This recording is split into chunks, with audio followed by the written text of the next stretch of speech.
Ang pulong sa Ginoo sa Isaiah 58 verse 2 nag-ingon, "Yet they seek me daily and delight to know my ways, as a nation that did righteousness and did not forsake the ordinance of their God. They asked of me the ordinances of justice. They take delight in approaching God." Igsoon, hinaot giingon ana usab kita. Nga sa matag adlaw wala kitay lain nga dangpan kun dili ang Dios lang. Ingon diha igsoon no, nga they seek me daily, meaning sa matag adlaw igsoon.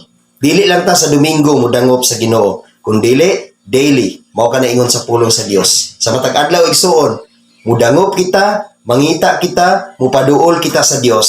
Mao kana ang pulong sa Dios igsoon. Hinaot ingon ana ta igsoon, nga wala kitay lain nga dangpan kun dili ang Dios lang gayud.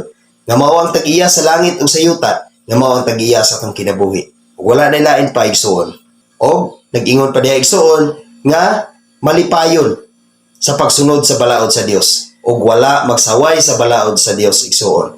Hinaot ingon ana usab kita igsoon nga malipayon kita nga misunod sa balaod sa Dios sa atong pagkinabuhi sa matag adlaw dinhi sa kalibutan ug wala gayud nato kinigisupa ang balaod, ang kabubuton sa Dios nga maoy atong buhaton sa matag adlaw sa atong kinabuhi. Nga wala kitay laing alagaran ug wala kitay laing pasidunggan kundi ang Dios lang gayud.